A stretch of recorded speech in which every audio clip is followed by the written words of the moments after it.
Bonsoir tout le monde. Nous sommes très contents de vous compter parmi nous ce soir. On a aussi l'honneur d'accueillir Moses Contreras, qui est une formation en finance, de vente, de marketing, de gestion d'entreprise à l'Université de Barcelone. Donc ce soir, il va partager avec nous son expérience concernant la gestion de nos finances.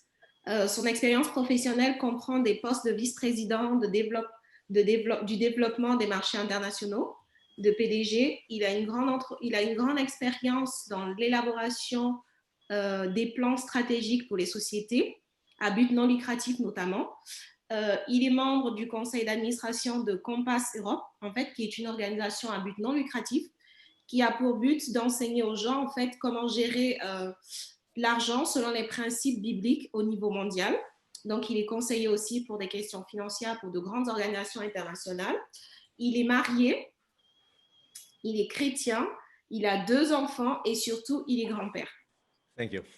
Muy Merci. buenas noches. Bonsoir. Bonsoir. Bonsoir. Bueno, para mí es un Pour moi, c'est un poder privilège de participar pouvoir participer en este evento dans cet événement y muy feliz et je suis très de poder content de ayudar. pouvoir vous aider.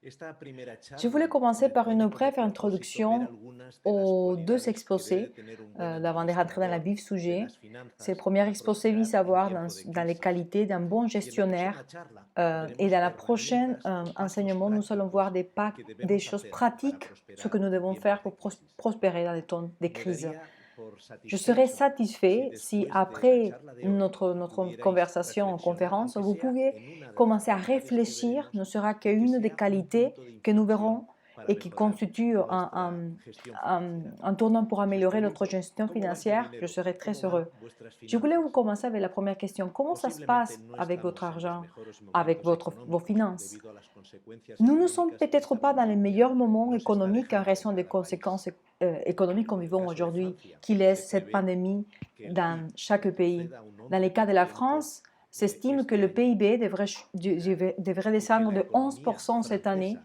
Et selon ces tardará 2 spécialistes, años en euh, recuperarse il paraît de la pandemia. Permitidme il sera nécessaire compartir la d'avoir pantalla. 2 années pour pouvoir se rétablir. Y esto está Permettez-moi de vous afectando montrer, negativamente, et cela est especialmente d'autant plus en vrai en algunos particulier sectores pour certains secteurs productivos y de d'activité, servicios que comme están l'activité de orientados a production productos no et des esenciales o services, de primera qui sont necesidad, orientés vers des produits mayormente non essentiels ou de relacionados con el première nécessité, transporte, el qui sont turismo. principalement En liés au cambio, otros transport se et au verán tourisme. menos afectados En e revanche, incluso pueden d'autres seront fortalecerse, moins sobre todo touchés, voire los que están renforcés, relacionados notamment con la ceux salud, liés à la el santé, sector au secteur agroalimentario y al comercio. agroalimentaire, au commerce électronique par exemple. El impacto negativo a L'impact nivel négatif au industrial niveau industriel repercute a une directamente en la répercussion directe economía sur doméstica. l'économie Es como un nationale. círculo C'est comme un vicioso cercle respecto a la vicieux. economía. En effet, Por un lado, las empresas con más dinero, l'isolement el des confinamiento, entreprises obliga a las oblige empresas a à recortar réduire les gastos, coûts, les reducir heures de travail empleados y et trabajadores. les No effectifs. solo Non producen seulement ils menos produisent o moins dejan de ou producir, cessent de produire, sino que compran mais ils menos, lo s'achètent que moins, aumenta ce el qui desempleo. augmente le chômage. Por consecuencia, En los conséquence, compradores les consumen chômages menos, es entraînent decir, une el desempleo baisse causa des que haya revenus, menos de ingresos, sorte que les por lo familles que sont las familias se limitées limitan dans a l'achat des comprar produits de solo lo première nécessité. imprescindible. Les acheteurs Eso hace consomment que moins. los productos vitales Le suban prix de des precio. produits vitaux Los augmente. productos que Les tienen produits de mayor plus demanda, demande, en particularmente los de la particulier sur canasta de paniers alimentaria, alimentaires y los et de bienes y biens et activos que son d'équipements necesarios para nécessaires atender la à mitigación del l'atténuation du coronavirus Covid voient suban leur de prix precio. augmenter. Eso hace que los ahorros De se ce fait, deterioren on voit y que el valor l'épargne del se país, que détériore. también se reduce L'épargne como du pays est consecuencia de la également pérdida de los ingresos de réduite en las raison de la familias, perte de lo revenus que les familiales, obliga a ce qui usar oblige sus les ahorros familles o à ampliar utiliser sus leur deudas. économie ou à augmenter leurs Aumenta la dettes. desigualdad y la pobreza. Également, El il gobierno y a un también, problème d'inégalité et de hay incremento pauvreté de la en hausse. desigualdad L'inégalité et la social. Así, marginalisation sociale más s'accroissent hogares se davantage ubicarán et des ménages bajo el passeront sous umbral le de la seuil de pobreza pauvreté y et de la d'extrême pobreza pauvreté. extrema. Y hay más deudas Nous pouvons para las dire qu'il próximas y a plus generaciones. El de dettes pour gobierno la future también tiene génération. menos Et le ingresos para gouvernement a operar également moins y de se revenus verá pour fonctionner obligado et a sera endeudarse obligé de más, por s'endetter lo que davantage, compromete ce los qui ingresos de compromettra las les nuevas revenus de nouvelles generaciones. générations. La pregunta es, La ¿podemos question, aprender la de question que la nous crisis? posons aujourd'hui, est-ce que nous pouvons Bueno, hay apprendre algunas de la frases crise? Je vais vous partager célebres, quelques por phrases ejemplo, de célèbres. Juan Saint-Exupéry. Par El exemple, au hombre se Saint-Exupéry, descubre l'homme se cuando se découvre mide lorsqu'il se contra un mesure un obstáculo. obstacle. Et dans les grandes crises, le cœur se brise ou s'endurcit. Honoré de Balzac. La crise, lorsqu'elle se produise, ont au moins l'avantage de nous obliger à réfléchir. Et la dernière, toutes les situations critiques ont un éclair qui nous aveugle ou nous éclaire. Espérons que cette situation critique nous éclairera et nous fera réfléchir, que notre cœur sera bien serré et que nous découvrions les qualités humaines nécessaires pour suivre une crise et pour s'en sortir prospère. Une crise est une opportunité à saisir, comme le dit Churchill. On ne doit jamais gaspiller une bonne crise. Et je pense que ce que nous avons actuellement est une bonne crise, ou plutôt une grande crise. Le fait que nous rendions bonne dépendra de chacun d'entre nous.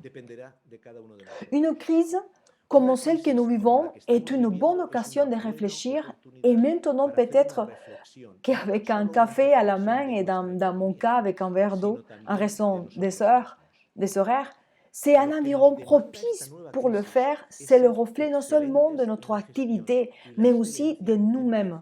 Ce que nous devons faire, c'est de nous exiger à nous-mêmes, de devenir excellents par rapport à la matière de gestion. L'excellence commence en nous-mêmes. Nous avons l'exemple de quelqu'un qui a su comment gérer son économie. C'est quelqu'un, et sa vie et même son parcours peut nous donner des idées de comment apprendre à gérer d'une façon efficace, même au milieu de la crise que nous vivons aujourd'hui. C'est comment nous fournir une carte, une boussole pour naviguer avec succès dans les finances et pourquoi pas un vaccin. Je suppose que certains d'entre nous pouvons en train de penser quel dommage qu'il n'y ait pas un vaccin face à des crises économiques. Mais permettez-moi de vous dire que oui, ça existe, mais ça peut être très douloureux. Mais le protagonisme d'aujourd'hui, c'est Salomon. Il peut être la personne la plus prospère qui ait jamais existé et sans doute la plus sage. Nous a laissé ce vaccin sous une forme de conseil. Permettez-moi de vous donner un bref aperçu de Salomon dans le contexte historique, politique, économique, social de son règne. Qui était Salomon? Il fut le troisième et dernier roi d'Israël. Après lui, le royaume fut divisé et après, il fut déporté à Babylone. Il a succédé son père, le roi David, et son fils lui a succédé dans le trône. Et comme il se passe dans beaucoup d'entreprises ou dans nombreuses entreprises familiales, David a posé les bases militaires, politiques, morales, économiques du pays. Son fils Salomon l'a fait croître de façon exponentielle et le petit-fils Roboam a mis fin à l'entreprise. En fait, il a perdu la fortune que son père lui avait laissée en 72 heures. La richesse de Salomon provenait des trois sources de revenus. La charge fiscale pesée sur son peuple était si importante qu'à sa mort, la première chose qu'ils ont demandé à son successeur a été de réduire la charge fiscale et non seulement il les a ignorés, mais il a aussi augmenté, faisant en sorte que son royaume ne dure que quelques jours. La société de conseil, Salomon était si sage que sa sagesse était connue dans le monde antique et de nombreux rois et des dirigeants lui ont demandé conseil. En fait, nous avons un exemple avec la reine de Saba qui lui a laissé 4 tonnes de mie d'or et il a donné des pierres précieuses. Salomon, il recevait des tonnes d'or par an, équivaut à environ de 1025 millions de dollars. C'est un premier roi 10-14. Selon certains experts en la matière, Salomon, après 40 ans d'opération à la tête de la société Israël Inc., il aurait pu accumuler une fortune environ de 2000 milliards de dollars. Rappelons que son fils l'a perdu en 72 heures. De plus, tout ce revenu semble avoir été des revenus nets, puisqu'il avait un système selon lequel toutes les dépenses de fonctionnement mensuel étaient payées par l'une de ses 12 provinces. chacune payait 100% de ses dépenses de fonctionnement par mois. Il ne fait aucun doute que Salomon était un crack, comme on dit en français, dans la finance et quelqu'un de très intelligent dans les conseils aussi. Il pouvait nous aider à prendre de meilleures décisions dans ces domaines, même dans l'économie post-covienne.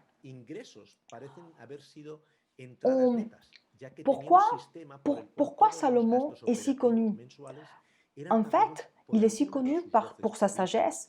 Peu de gens dans l'histoire du monde ont eu le privilège d'être cités dans la littérature mondiale 3 siècles après sa mort. Cette sagesse l'a aidé à développer des idées et des paradigmes qui l'ont amené à élargir incroyablement la portée de ses opérations économiques et à soutenir cette croissance pour le reste de sa vie. Elle peut transformer votre économie pour le reste de votre vie et la vie de vos enfants et des enfants de vos enfants. Sa sagesse, elle était telle qu'il composait 3000 proverbes, 5000 chansons, ce qui est récite dans la Bible, dans le premier roi, 4, 31, 34. Il est heureux que nous ayons, après 3000 ans, ces conseils écrits. Grâce à la Bible, nous savons aujourd'hui ces conseils. Pourquoi Salomon, il a prospéré en tout? Pourquoi? Quand on lit le livre de Proverbes, on se rend compte de toute sa sagesse. Et Salomon a eu de son côté, mais il a prospéré, comme je viens de le dire, mais aussi il y a eu des aspects dans sa vie sombres. Qu'est-ce qui s'est passé avec Salomon? Salomon, il y a eu un côté sombre pendant son règne, mais pas seulement parce qu'il avait 700 femmes, 300 concubines. Il faut être riche pour soutenir cette armée, mais parce qu'il a fait, ce qu'il a produit en lui, c'est de s'éloigner de ses principes moraux et même spirituels. Salomon opprimait son propre peuple par le travail forcé pour avoir imposé un lourd fardeau fiscal. À la fin de ses jours, Salomon porte un jugement réfléchi sur son expérience de vie et la registre dans plusieurs livres, le Proverbe, le Chant de Salomon, l'Ecclésiaste. Et ce dernier livre est un recueil philosophique de la pensée sur la vie. Salomon a tiré des leçons des succès et des échecs. Et ainsi, Salomon n'a pas seulement écrit des conseils et des proverbes concernant les finances qui étaient nombreux, mais aussi en raison de ses expériences personnelles. Il a écrit sur la famille, sur l'amour, les amitiés, le travail, l'éthique. La lecture des proverbes ou des conseils de Salomon peuvent nous aider non seulement à atteindre la prospérité économique, mais aussi la prospérité intégrale. D'ailleurs, la Bible est pleine des enseignements sur les finances. Peut-être que nous la rachetons un livre de foi, c'est vrai, mais il est plus vrai qu'elle est aussi un guide pour les finances et pour notre vie quotidienne. En fait, il y a environ 500 références à la foi dans la Bible et plus de 2300 aux finances. Et je m'arrête là. J'aimerais bien aussi vous partager par rapport à 3 aspects de la prospérité, selon les conseils de Salomon. Et je les ai divisés en 3 parties. Bien qu'aujourd'hui, nous allons voir la première, une partie des qualités, et une autre occasion, nous pourrons voir le reste, la prospérité intégrale. Peut-être que parler de la prospérité, alors que nous sommes plongés dans une crise sanitaire et économique mondiale, peut sembler irréfléchi, mais une bonne compréhension de ce que la prospérité intégrale, ou en d'autres termes, la réussite intégrale, peut nous aider à prendre des décisions qui sont essentielles pour pouvoir sortir victorieux de toute cette crise. Avant, Salomon a dit, les caractéristiques les plus importantes pour atteindre une prospérité intégrale, au plus pour avoir l'être, c'est-à-dire des qualités qui vont permettre de construire, c'est que quelle que soit notre volonté de prendre des décisions sur la matière et de faire des choses, si nous ne prenons pas la décision ferme et profonde de changer notre façon de penser, nous échouerons si nous ne changeons pas notre façon de penser. Salomon a dit, avant tout, surveiller vos pensées, car elles contrôleront votre vie. Gardez votre cœur plus que toute autre chose. Avant de les aborder, je me demande quelle mentalité nous devons avoir. Soit une mentalité de pauvreté et d'abondance. Celui qui aime l'argent va vers la disette.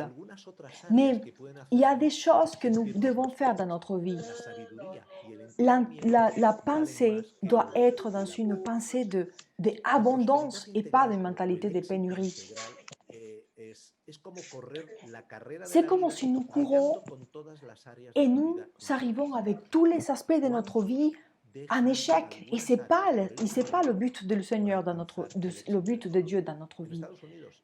C'est que nous puissions arriver et que nous puissions arriver bien. Et beaucoup de couples ont des problèmes financiers. Et il y a beaucoup de divorces à cause d'une mauvaise administration. Ça veut dire qu'être prospère, et c'est prospère entièrement, de façon équilibrée. Je pose toujours l'exemple de la paella. Il y a certains ingrédients qu'on ne les voit pas, mais qui peuvent apporter un saveur, une texture différente pour le plat. Et c'est pareil dans notre vie. Certains aspects, on ne le voit pas, mais ils vont influencer notre vie en public. La prospérité et le bonheur consistent à considérer notre vie comme un tout, à vivre de manière équilibrée. La sagesse et l'intelligence vaut plus que l'or et l'argent. On parle du riz quand on fait une paella, mais toujours c'est l'ingrédient clé de la recette, même au titre de l'argent. Le bien-être nécessite de l'argent, mais ce n'est pas l'ingrédient essentiel d'une bonne vie. L'argent, c'est important, mais c'est ça qui détermine notre réussite dans la vie. Nous devons réussir, oui, effectivement, dans le domaine de la santé, dans le domaine de la gestion du temps, dans le domaine de l'intellect. Comment nous gérons notre capacité intellectuelle et des façons de gestion? Dans le domaine des relations, comment nous prospérons dans nos relations avec nos conjoints, avec nos enfants, dans notre famille et dans les autres aspects. Dans les domaines de la spiritualité, sur quels principes moraux et spirituels nous évoluons. Dans quel domaine? Et dans les domaines des finances, ce que nous verrons plus en détail aujourd'hui, Salomon a mis davantage l'accent sur la qualité d'une personne qu'il doit avoir pour réussir dans la vie que sur les choses qu'elle doit faire. Nous allons examiner 7 qualités qui sont essentielles pour participer à la course, ce qui mène à la prospérité intégrale. Être humble, être heureux, être patient, épargner, être honnête, intègre, être généreux, être ordonné, être diligent. Pour tout ce que nous voulons faire dans la vie, d'une bonne paella ou même pour faire un bon repas ou la création d'une société commerciale, ces principes doivent être présents pour assurer le succès. Le être produit le faire, ce n'est pas le contraire. Ce n'est pas le contraire. Qu'est-ce qui se passe quand nous avons le désir d'acquérir quelque chose, un service ou nous offrir un caprice? Est-ce que nous sommes impatients ou nous économisons ou est-ce que nous dépensons de suite? Nous les achetons, nous ne comparons pas généralement les offres, nous prenons le temps pour analyser, pour rendre compte qu'est-ce que nous pouvons payer moins cher ou pas, et sans tenir compte des taux d'intérêt, bien évidemment. Si nous effectuons notre achat de cette façon, ça veut dire que nous sommes impatients et nous n'avons pas l'habitude d'économiser. Nous devons analyser, c'est une priorité, analyser et ça va nous permettre d'économiser plus tard. Pendant un certain temps, nous devons obtenir l'argent et ensuite, si nous sommes toujours intéressés, nous l'achetons.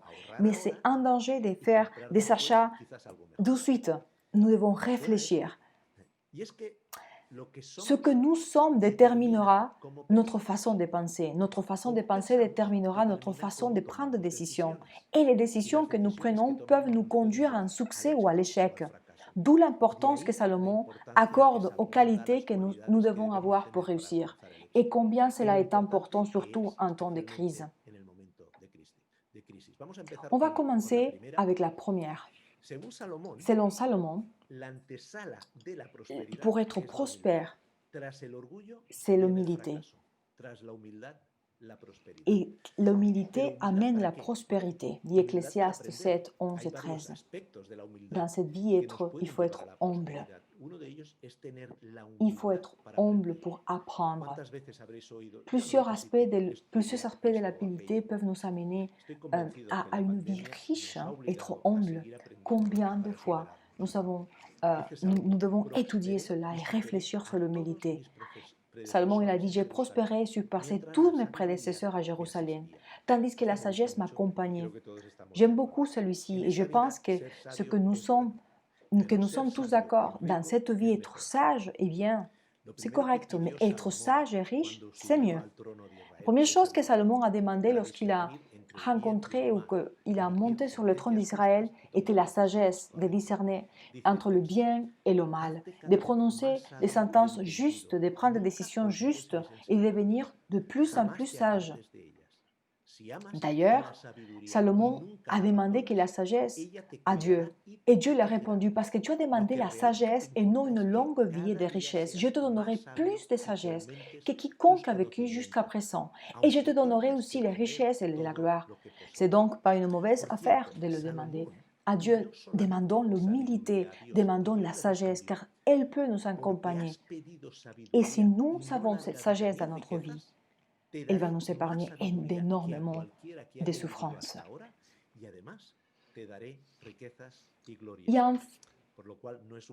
Il faut toujours qu'on puisse se remettre en question et demander au Seigneur la sagesse et l'humilité. Comme il a dit un philosophe, Eric Hoffer, en période de changement, ceux qui sont ouverts à de l'apprentissage seront propriétaires de l'avenir, tandis que ceux qui pensent savoir tout seront bien équipés pour un monde qui n'existe plus. L'humilité pour demander des conseils. Quand il manque le conseil, les plans fracassent. Il y a des échecs. Sans de bons gouvernements ou quand on n'a pas de bons gouverneurs, la nation peut échouer. Mais avec de nombreux conseillers, elle peut être sauvée, être en prospérité. Notre boussole morale, notre principe de parole, notre foi. À qui nous devons demander des conseils? À Dieu, à nos conjoints, à nos parents, à des personnes fiables, à des experts dans le domaine.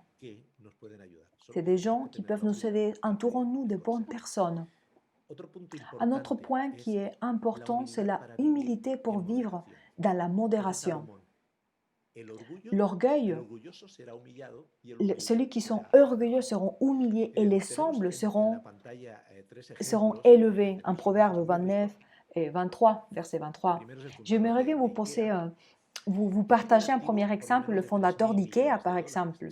Il possède des actifs de au moins 3 millions de dollars et cependant, en 2006, il conduisait encore une Volvo de 16 ans, même presque sa première voiture, car elle était encore bien et sûre. Il a ajouté en disant, voilà, je n'ai pas besoin d'autre chose, je suis bien avec ma voiture. Le propriétaire de Duty Free Shop a fait un don de quasi la totalité de sa fortune, à plus de 6 000 millions de dollars. Et aux efforts il a donné un secours à des gens pour aider dans des œuvres caritatives. Et on a aussi des gens comme Bill et Melinda Gates qui ont donné de l'argent pour aider dans les œuvres caritatives également. Il y a un autre homme qui est connu, c'est Warren Buffett. C'est le président du conseil d'administration et c'est un des hommes les plus riches de la planète. Et en 2009, ses actifs sont apportés 81 milliards de dollars. Il vit toujours dans la même maison à Obama. Il n'a pas changé de maison. Il est toujours dans la même maison qu'il avait achetée à l'époque à 31 500 dollars. Il n'a pas de collection de voitures de haute gamme. Mais le peu qu'il a, d'un niveau de sujet, parce qu'il est très riche, mais il ne présume rien. Mais la Bible nous donne une réponse à cela. Il y a ceux qui n'ont rien, ils se vantent d'être riches. Il y a ceux qui ont tout, ils sont pauvres. Ça, ils se montrent dans une attitude normale. Nous avons besoin d'être de plus en plus de l'humilité dans notre vie. Nous avons aussi besoin d'avoir ce désir d'apprendre à à gestionner, à avoir de la gestion financière, comprendre qu'est-ce que c'est la gestion financière. Nous devons apprendre à être des gestionnaires. Mais si nous apprenons, nous serons en sécurité parce que si nous ne savons pas, nous serons toujours en colère, nous serons toujours dans la souffrance. La propriété privée est une pierre angulaire de l'économie traditionnelle. Vous travaillez pour elle et vous la possédez, vous l'appréciez, vous la protégez. Bien sûr, il n'y a rien de mal à cela, avoir des objets et avoir des matériels. Mais combien possédons-nous à la naissance ou la première minute que nous sommes morts? Nous partons de cette terre sans rien physiquement, mais nous devons au contraire nous occuper aussi de notre vie spirituelle, parce que notre temps sur cette terre il est limité. La suivante qualité, c'est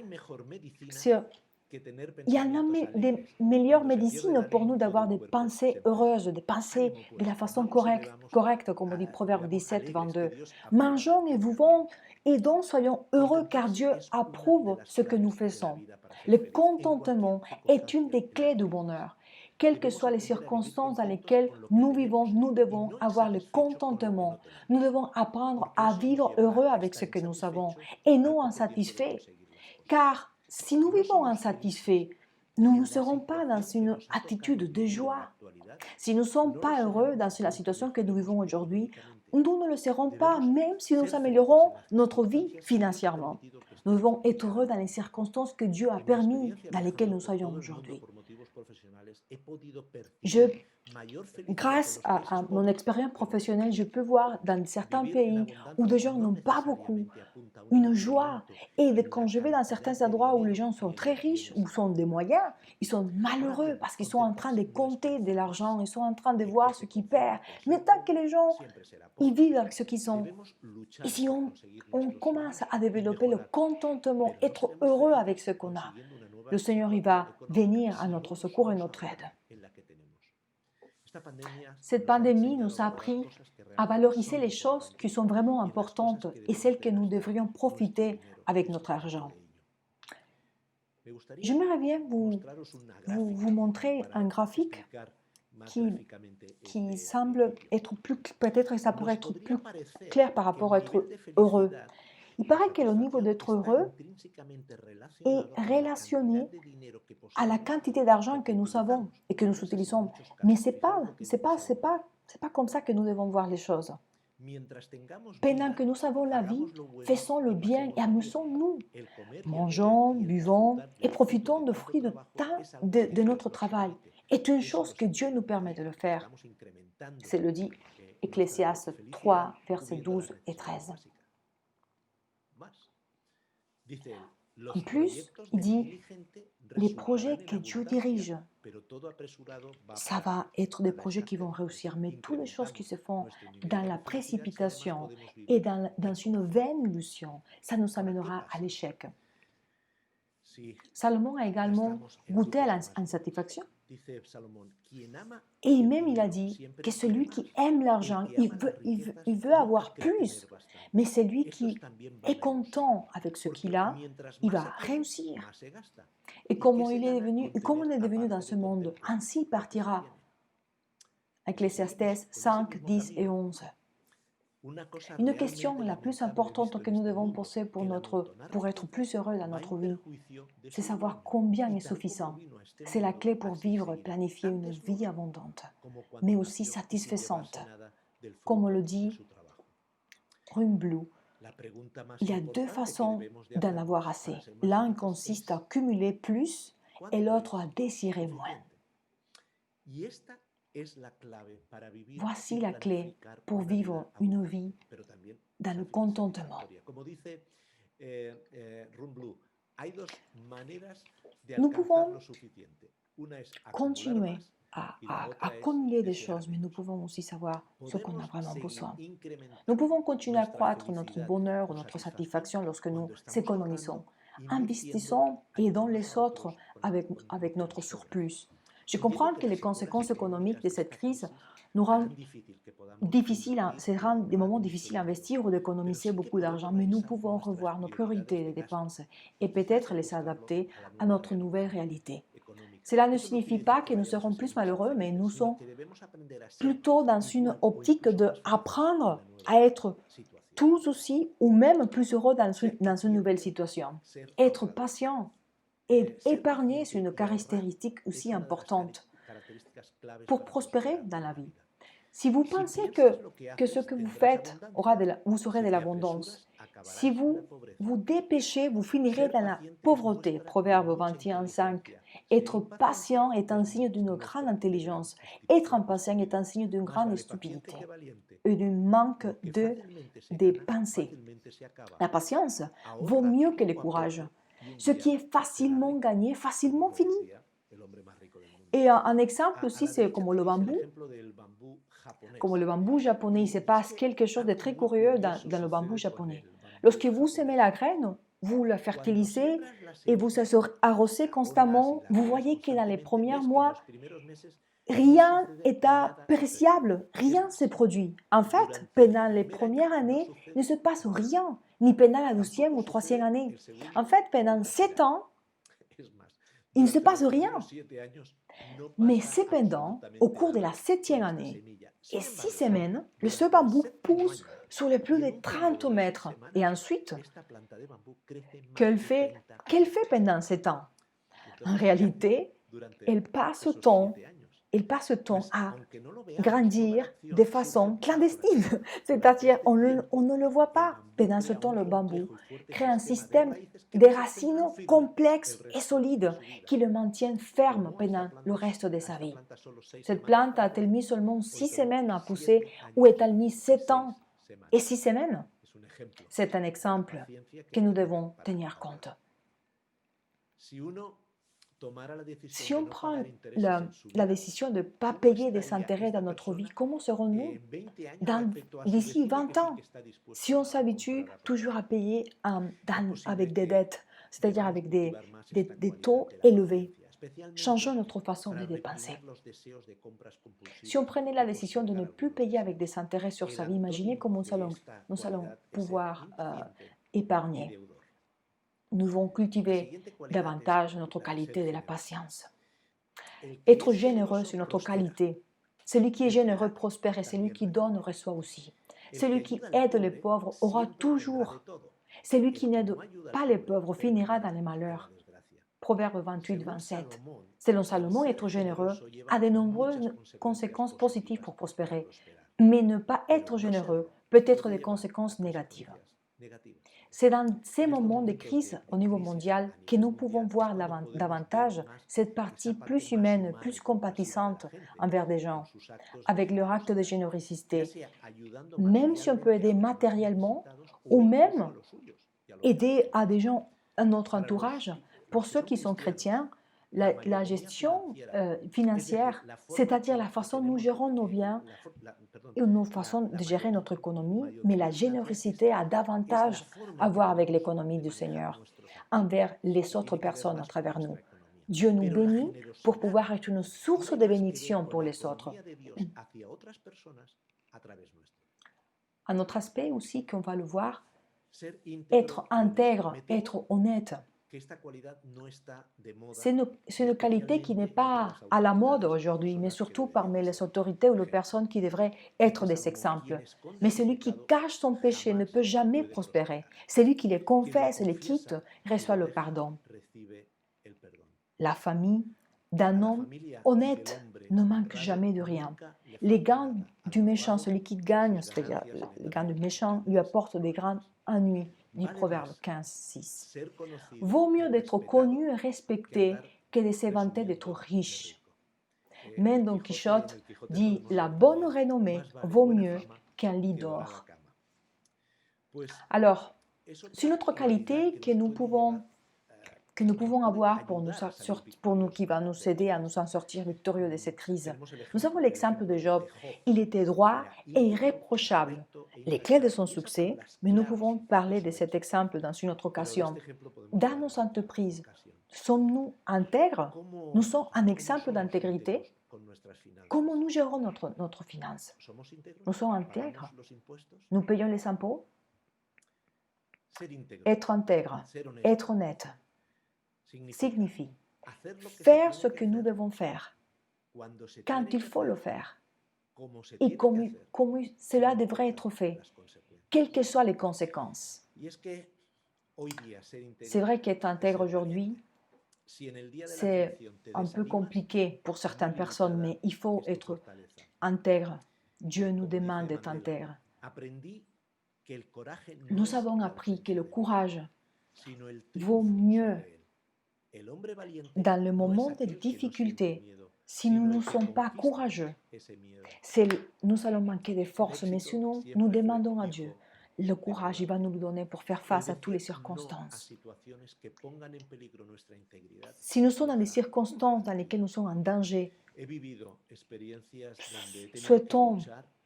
désirons-nous de vivre dans l'intégrité. Ne mettons pas en risque ni notre famille, ni les gens qui sont autour de nous, par manque d'intégrité. Comme nous l'avons vu dans le premier point, c'est un acte entre. Nous vivons dans des moments de courage, des moments qui nous manquent parfois.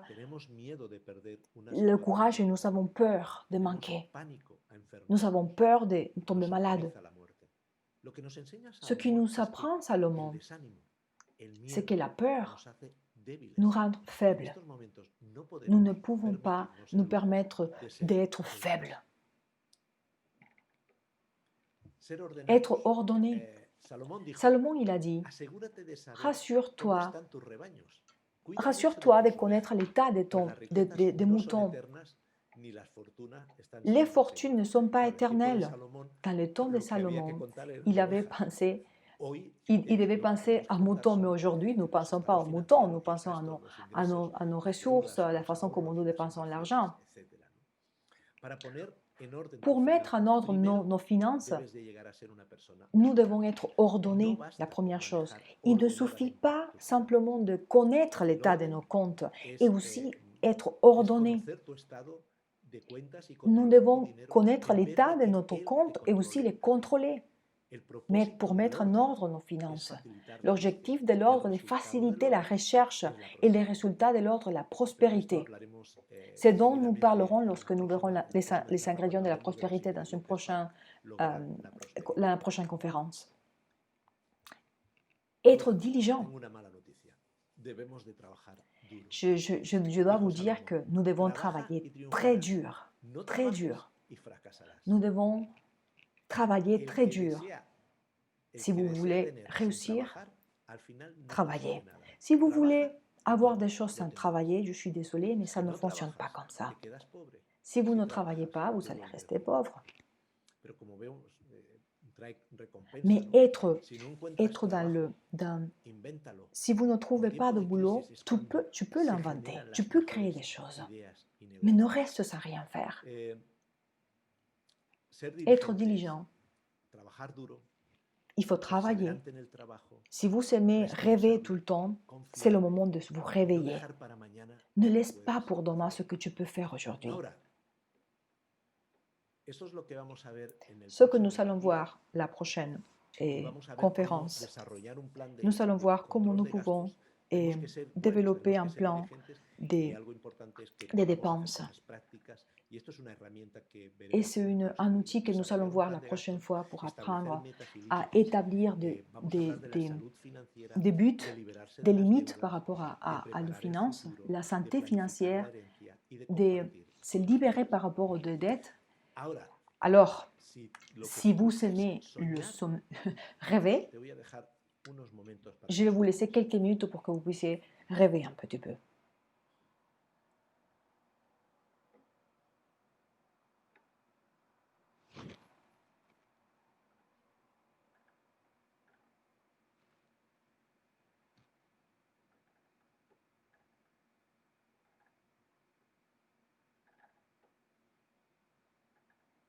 Bon, on peut arrêter de rêver un peu et il faut se mettre au boulot. Bien, nous avons plusieurs clés pour prospérer dans notre vie. Mais surtout, être des personnes que nous avons une attitude, un sentiment, une mentalité, une base qui nous permet de construire une prospérité. Ça commence par la Salomón prospérité dijo al final de sus spirituelle. días, Salomon, il a dit à la fin de ses jours, il a dit, es causa de l'amour pleito. à l'argent, Confía l'amour à en l'argent, Dios y c'est la cause des prosperarás. conflits. Y Faites posiblemente confiance sea à Dieu, verdad. vous prospérez. Salomón Salomon a aprendió appris que no se que ne puede peut pas amar al aimer dinero l'argent et y Dieu a en même Dios temps. al mismo C'est tiempo. incompatible. Es Mais incompatible. il a Pero choisi de optó por mettre sa poner su confiance en confianza Dieu en et Dios non en y l'argent. no en el Et dinero. Pero pourtant, a pesar il de ello, était fue très riche muy et rico y prospère. próspero. J'espère Espero que, et je y souhaite que deseo ces que estos conseils consejos, des estos proverbes proverbios de Salomon puedan puissent ser être une una boussole brújula morale, moral, social y sociale et económica. économique, ¿Por qué no? et pourquoi pas Un punto de un tournant inflexión dans en votre nuestra façon forma de d'être, ser, dans votre en façon de nuestro procéder en modo termes de de gestion proceder en financière, cuanto a la commerciale gestión et aussi personnelle. financiera, empresarial y también a nivel personal. Y en el Je próximo serai très podcast heureux de rester en hablaremos de contact las avec vous si vous le herramientas souhaitez prácticas et la prochaine para fois ser nous allons próspero voir en les tiempos de ingrédients crisis. pour être Muchas prospère. gracias. Merci.